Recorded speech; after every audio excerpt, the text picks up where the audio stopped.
L'indépendance énergétique du Québec, la façon dont on l'aperçoit, là, ça passe par 4 plans. OK?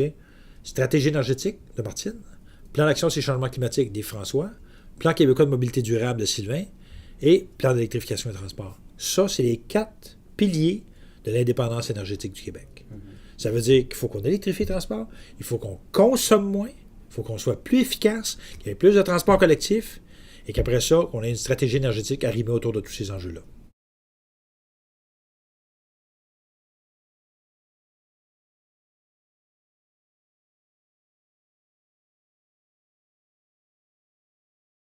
Qu'est-ce qui est le plan d'électrification des transports? C'est un plan qui a pour but de créer un créneau de développement industriel et d'expertise dans un nouveau champ, qui est l'électrification des transports.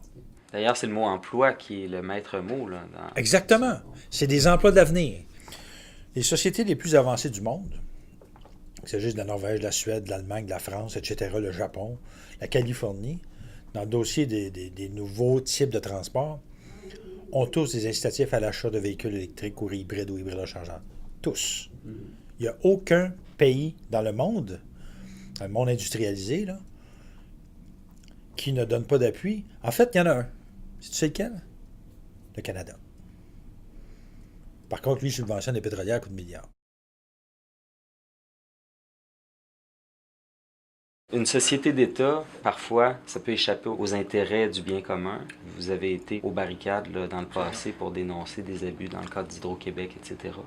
On sait aussi que le modèle privé peut facilement échapper aux mains des Québécois, comme Bombardier, qui est une société par action maintenant. Quelle option privilégiez-vous? Le monorail, en fait, des gens qui parlent de faire une coopérative, justement, pour le développement du monorail. Fait que moi, je trouve la voie intéressante. Il y a des gens comme M. Belland qui s'intéressent à ce projet-là. Moi, je pense que si jamais ça allait de l'avant, puis il est trop tôt pour dire que ça va aller de l'avant, mais si jamais ça allait de l'avant, ça pourrait être je pense que ça pourrait être une solution intéressante. OK. Et comment vous voyez ça, une coopérative d'usagers qui détiendrait le brevet? Ça pourrait être ça? Je ne sais pas. Honnêtement, là, il est trop tôt pour te le dire. OK. Mais est-ce que c'est un souci que vous avez, que ce projet-là reste... À ton avis, pourquoi tu penses que j'ai appelé mon groupe Match chez nous 21e siècle? C'est clair. On veut sortir du pétrole, mais on en a encore besoin.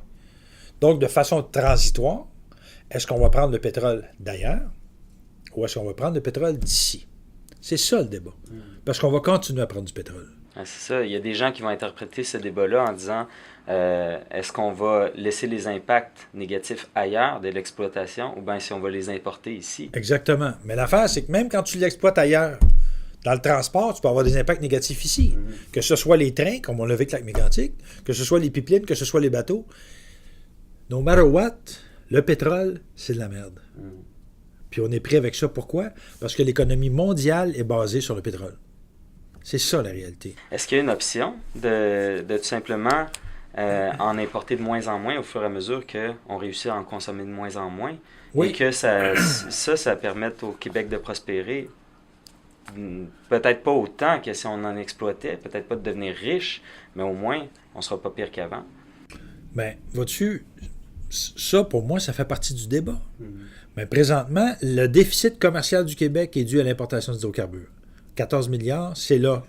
La balance est là. Donc là, dans le fond, ce qu'on fait avec l'électrification de transport, c'est pour diminuer ça autant que faire se peut. Mais si on dit d'ici 30 ans qu'il y a entre 10 et 15 milliards qui vient de l'exploitation pétrolière issue du pétrole du Québec, ça peut faire partie de l'équation. Ça, c'est pas moi qui va décider. C'est pas quelques personnes qui vont décider. C'est au peuple du Québec de décider si on va dans l'exploitation pétrolière. Mais moi, j'insiste pour dire de façon transitoire. Vous dites que c'est le peuple qui va décider. Est-ce que ça va être soumis au peuple par référendum?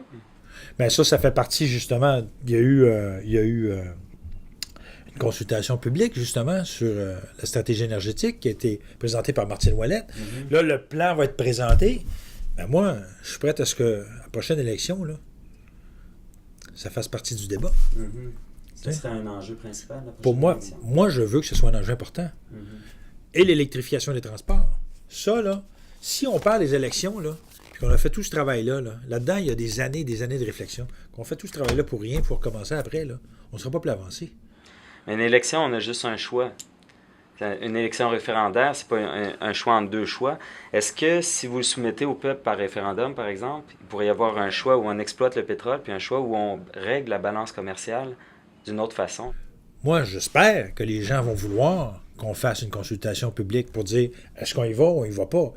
Ce que je peux dire, c'est que moi, comme écologiste, ce que j'ai vu, c'est que la population est favorable à l'exploitation du pétrole au Québec. Tu sais ça.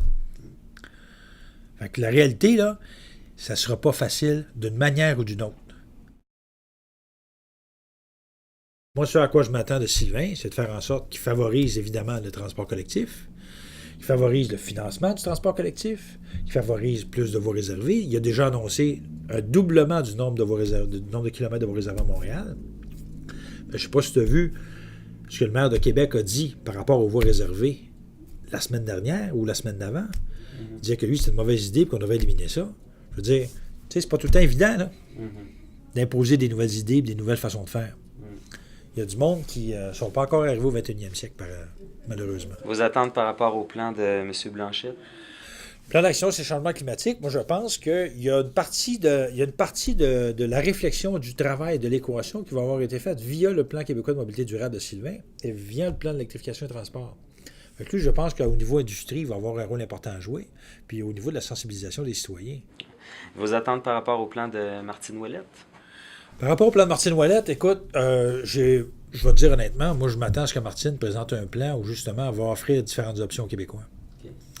Fait que de là, je pense, parce que c'est Martine qui m'a dit ça, justement, elle va offrir des options aux Québécois. Elle dit, regarde, on le prend ailleurs, on le prend ici, mais qu'est-ce qu'on fait? On le décide ensemble. Mais une chose est sûre, puis là, je te parle de pétrole, mais il y a évidemment toute la question d'efficacité énergétique qui fait son plan, qui fait partie de son plan, de sa stratégie énergétique. Parce qu'on est très inefficace au Québec. Que ce soit en matière d'électricité, en matière d'eau, en matière d'énergie, en matière d'hydrocarbures, on est parmi les plus grands consommateurs au monde d'énergie. Fait que ça, je sais que ça fait partie des piliers de la stratégie énergétique de Martine Ouellette.